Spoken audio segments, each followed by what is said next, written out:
18 महीने की डिग्री 24 महीने की डिग्री के बराबर नहीं हो सकती। यानी ये जो 18 महीने की जो डिग्री मिल रही है डीएलएड वाली एनआईओएस की, उसके बराबर नहीं हो सकती।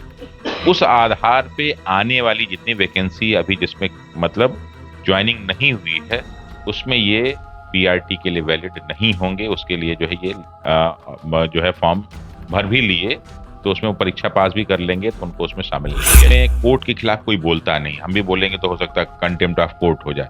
लेकिन कई बार आप एक सोचिए कि लोअर कोर्ट किसी चीज का डिसीजन कुछ देता है और वही जब हाई कोर्ट देता है उसका डिसीजन कुछ और देता है, और सुप्रीम कोर्ट में जाता है तो डिसीजन कुछ और होता है। तो सुप्रीम कोर्ट के एक और निर्णय लेना चाहिए कि जो भी बाद में गलत निर्णय लिए हैं लोग उनको नौकरी से बाहर कर दो। बीएड वाला का जो भी पिछले बार हमारे यहाँ जो बीपीएससी का जो एग्जाम कराया था फर्स्ट वाला टीआरई 1, वो जो बीएड वालों के साथ हुआ था वही इस बार जो है आपका डीएलएड वालों के साथ हुआ। जो लोग ज्वाइन कर लिए, जो लोग नौकरी करना शुरू कर दिए, उनके नौकरी पे कोई खतरा नहीं है, वो आराम से नौकरी करेंगे। और सुप्रीम कोर्ट ने भी ये कहा है कि जो लोग ज्वाइनिंग कर चुके हैं, जो लोग नौकरी शुरू कर दी, उन पे कोई खतरा नहीं है। हाँ, नई ज्वाइनिंग है तो इनके साथ अगर ये सरकार चाहे और कोर्ट चाहे और प्रशासन चाहे तो ये काम कर सकता है कि इनको 6 महीने का और कोर्स कराए और इस कोर्स को 18 महीने के कोर्स के साथ मगअप कर दे, तो ये 18 से 24 महीने का कोर्स हो जाएगा और इसको जो है डीएलएड के बराबर है। भारत में समस्या सबसे बड़ी क्या हो जा रही है ना कि यहाँ पे कई तरह के निर्णय हो रहे हैं। एक है प्रशासनिक निर्णय। प्रशासनिक निर्णय जो मंत्रियों द्वारा, अधिकारियों द्वारा लिया जाता है। दूसरा क्या है कि जब उसको कानून बनाया जाता है तब वो जाके वैधानिक बनता है, लीगल बनता है। लेकिन बहुत बार ऐसा क्या होता है, जैसे नहीं होता है कि नेता लोग घोषणा करते हैं कि हम ये करेंगे और उसमें कुछ कर भी दिया तो प्रशासनिक है, वो वैधानिक नहीं है, लीगल नहीं है। लीगल तब तक नहीं हुआ जब तक उसको प्रॉपर एकदम कागज पे सही ढंग से किया नहीं कि चलो भाई ये डिग्री मान्य हो, वो डिग्री मान्य हो गई। लेकिन जब वो लीगली मान्य नहीं है, आप प्रशासनिक रूप से मान्य कर दीजिए। जैसे मान लीजिए किसी सरकार ने घोषणा किया कि हम जो है बेरोजगारों को 20,000 रुपया देंगे। अब वो जो कोर्ट में जब केस जाएगा तो कोर्ट में केस सरकार हार जाएगी और फिर बहुत लोग को नहीं मिलेगा। छात्रों को देखेंगे, हम लोग टीचर हैं, बहुत स्वार्थी, किस स्वार्थी होता है। वो जहां सेलेक्ट हुआ, वो बच्चे जो कल दरोगा पुलिस के लिए लाठी खाते थे, जिस दिन वो दरोगा और पुलिस बनते हैं उस दिन वो लाठी चलाने के लिए तैयार हो जाते हैं। वो लड़के जो अधिकारी के हाथ से झापड़ खाए होते हैं, अधिकारी बनते ही फिर वो झापड़ मारना शुरू कर देते हैं, भूल जाते हैं कि हमारे साथ ऐसा हुआ था। तो छात्रों के साथ यही है कि सबसे पहला स्वार्थी होता है, वो अपना हित सोचता है, और जब अपना हित कोई भी सोचेगा तो ऐसे समाज को तोड़ना बहुत आसान है। इसीलिए छात्र बटे हुए हैं। नमस्कार, आप देख रहे हैं द बिहार टॉप। मैं हूं आदेशपुरी। आपको बता दें कि देश में और खासकर बिहार में शिक्षक बहाली का दौर चल रहा है और नए नए विवाद भी आते जा रहे हैं। सबसे पहले आपको याद होगा कि अगस्त में सुप्रीम कोर्ट का फैसला आया, जिसके बाद प्राइमरी विद्यालयों में शिक्षक बनने से बीएड कैंडिडेट पीछे रह गए। कोर्ट का साफ कहना था कि प्राइमरी विद्यालयों में डीएलएड होना आवश्यक है। तो वही बता दें, अब आप नया एक विवाद है जिसमें है कि एनआईओएस यानी कि national institute for open studies, जिसमें कहा गया है ये सुप्रीम कोर्ट के द्वारा कि इनसे डिग्री लिए हुए डीएलएड के कैंडिडेट जो हैं वो प्राथमिक विद्यालयों में शिक्षक नहीं बन सकते, क्योंकि इनका डिग्री जो है डीएलएड के समकक्ष नहीं है। 2 साल का डीएलएड कोर्स होता है। तो आपको बता दें कि डीएलएड का विवाद इस साल का महत्वपूर्ण विवाद रहा। हमारे साथ हैं रमांशु सर, इनसे हम बात करेंगे। सर, मामला है क्या सर पूरा, सर जरा बताएं सर। देखिए, इसमें मेन क्या है कि अभी कई जगह जो है शिक्षक भर्तियां चल रही हैं और शिक्षक भर्तियों में जो सबसे बड़ी भर्ती होती है वो पीआरटी की होती है, प्राइमरी टीचर्स की होती है। अब उस प्राइमरी टीचर्स बनने के लिए आपकी क्या क्या क्वालिफिकेशन होनी चाहिए, तो उसमें जो सिंपल क्वालिफिकेशन अभी तक बनाई गई थी वो बनाया गया था कि जो डीएलएड वाले हैं और जो बीटीसी या बीटीसी वाले लोग हैं वो उसमें शामिल होंगे। लेकिन बीच में कुछ राज्य सरकारों ने कुछ प्रशासनिक कानून बनाए और उसमें एनआईओएस द्वारा जो 18 महीने की ये डीएलएड की डिग्री दी जाती थी, डिप्लोमा दिया जाता था, मतलब डिप्लोमा दिया जाता था, उसमें उनको जो है मान्य कर दिया। लेकिन यहाँ पे पेच क्या फंस रहा है कि अभी जो है नैनीताल माने उत्तराखंड हाई कोर्ट ने एक डिसीजन दिया था, वो एनआईओएस के द्वारा ये जो डिप्लोमा प्रदान किया गया था उनको वैध माना था।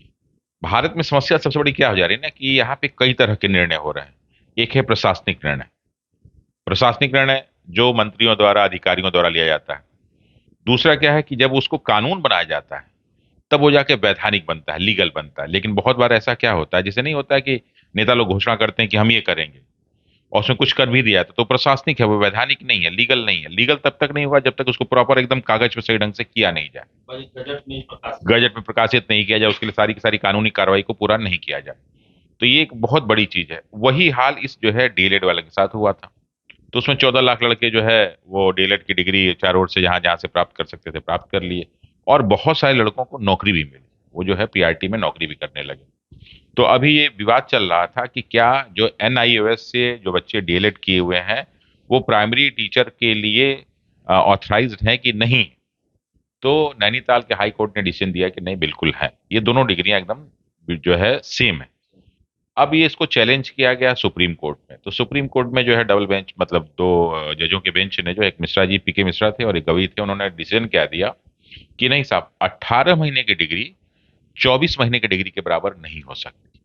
यानी ये जो 18 महीने की जो डिग्री मिल रही है डीएलएड वाली एनआईओएस की, उसके बराबर नहीं हो सकती। उस आधार पे आने वाली जितनी वैकेंसी अभी जिसमें मतलब ज्वाइनिंग नहीं हुई है, उसमें ये पीआरटी के लिए वैलिड नहीं होंगे। उसके लिए जो है ये जो है फॉर्म भर भी लिए, तो उसमें वो परीक्षा पास भी कर लेंगे तो उनको उसमें शामिल नहीं किया बीएड जाएगा। वाला हाल होगा जो बीएड का जो बिल्कुल, बीएड वालों में, बीएड वाला का जो भी पिछले बार हमारे यहाँ जो बीपीएससी का जो एग्जाम कराया था फर्स्ट वाला टीआरई 1, वो जो बीएड वालों के साथ हुआ था वही इस बार जो है आपका डीएलएड वालों के साथ हुआ है।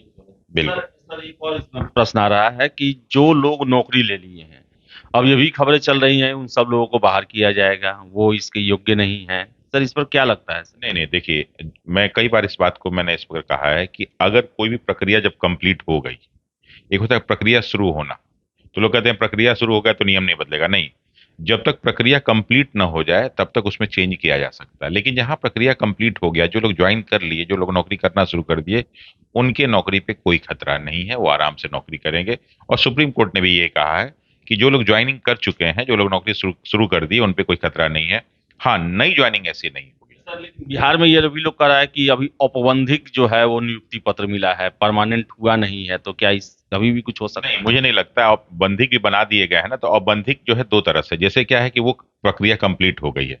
औपबंधिक का मतलब ये नहीं होता है, वो छात्रों की तरफ से नहीं होता, प्रशासन की तरफ से होता है कि भाई इनके पूरे मतलब किसी भी चीज को एक सिस्टम बनाया गया है कि व्यक्ति को 2 साल, 1 साल, 1.5 साल, 6 महीने ट्रेनिंग में रखा जाता है, उसी को औपबंधिक कहते हैं। हर नौकरी में कोई भी नौकरी ऐसी होती है ना, ताकि अगर उसमें जैसे क्या होता है, एक तरह से वो ट्रेनिंग मोड पे होता है। ट्रेनिंग मोड पे इसलिए होता है कि अगर कोई बदमाशी करेगा, कुछ भी करेगा, तो उसको डांट के, समझा के या करके उनको हटाया जा सकता है। लेकिन वो प्रशासनिक या कदाचार के कारण होता है, इन सारे नियमों के कारण नहीं होता है कि किसी को हटा दिया। वो इसलिए एक डर बना के रखा जाता है ताकि व्यक्ति ईमानदारी से अपने जो है अनुशासित होकर ट्रेनिंग को कंप्लीट कर। जैसे भी देखा था दरोगाओं के साथ हुआ था कि बहुत सारे ऐसे दरोगा कुछ कर रहे थे, सस्पेंड कर दिया गया। तो सस्पेंड करने का इसका आधार दूसरा होता है कि वो प्रशासनिक आधार पे या फिर ट्रेनिंग के आधार पे अगर कोई इस तरह का गलत काम करते हैं तो शुरू में उनको डांट को सुधारा जा सकता है।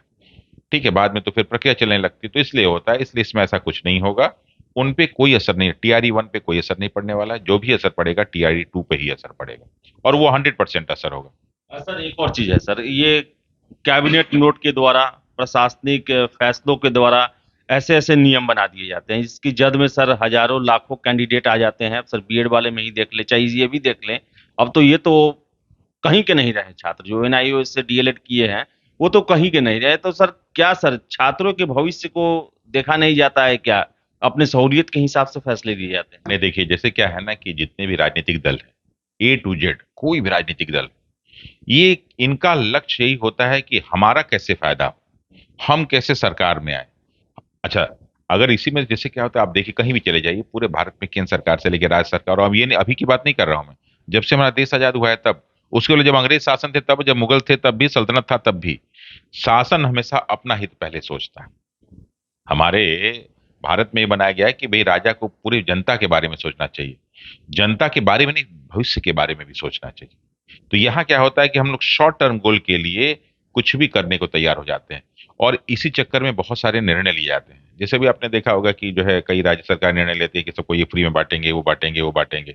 और अभी इन्फोसिस के चेयरमैन नारायण मूर्ति साहब ने कहा कि मैं बिल्कुल इसका पक्षधर नहीं हूं कि किसी से कुछ भी किसी को फ्री में दिया जाए।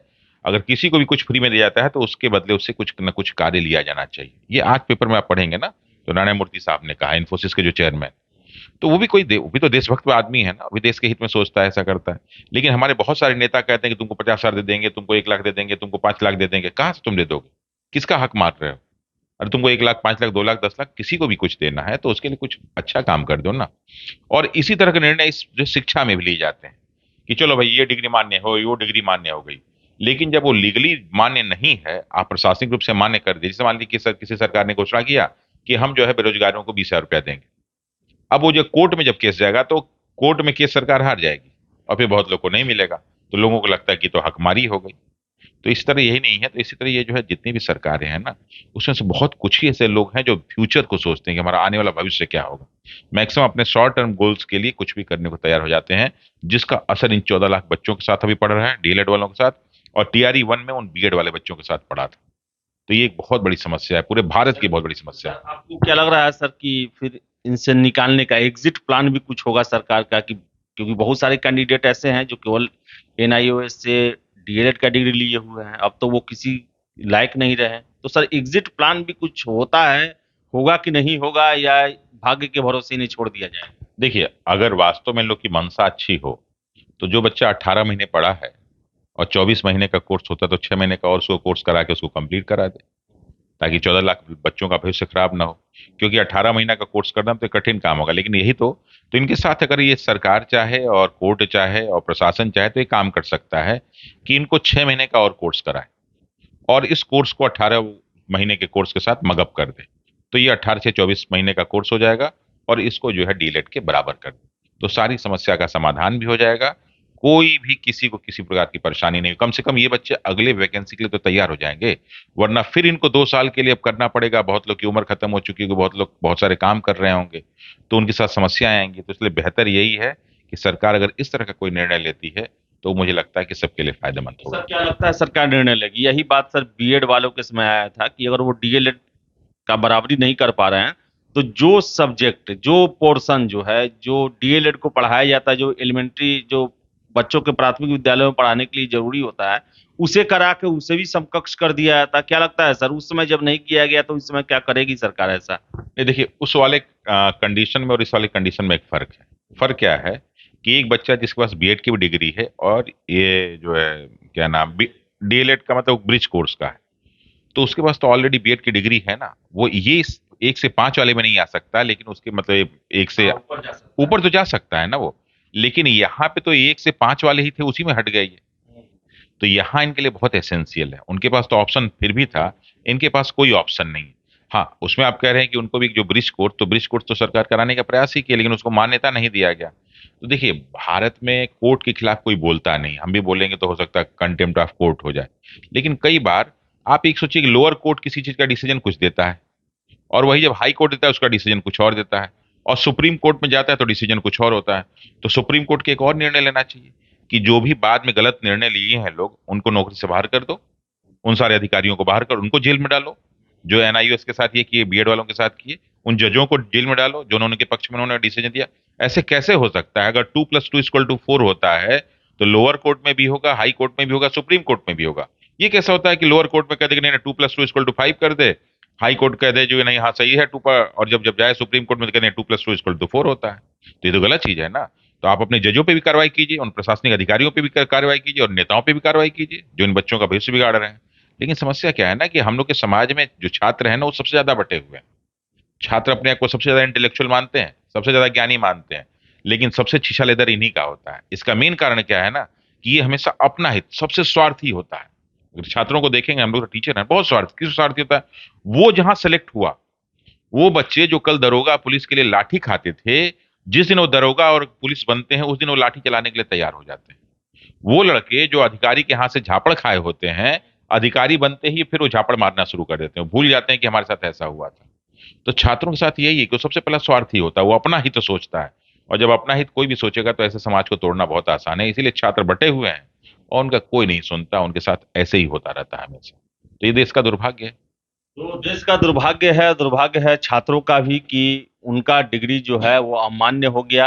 एनआईओएस से जो डीएलएड किए हुए थे, आपको बता दें सुप्रीम कोर्ट ने साफ साफ कह दिया है कि वो अब शिक्षक बनने के योग्य नहीं है। प्राथमिक विद्यालय में शिक्षक बनने के लिए आपको 2 साल का डीएलएड होना आवश्यक है। तो बताएं आपको कि इस फैसले के बाद जो है वो छात्रों में असमंजस की स्थिति है, और एक चीज क्लियर है कि जिनकी बहाली हो चुकी है उन्हें घबराने की जरूरत नहीं है, उनको अब बाहर नहीं किया जा सकता है। तो फिलहाल इस वीडियो में इतना ही। वीडियो पसंद आया लाइक शेयर करें, हमारे चैनल द बिहार टॉक को सब्सक्राइब जरूर कर लें। धन्यवाद।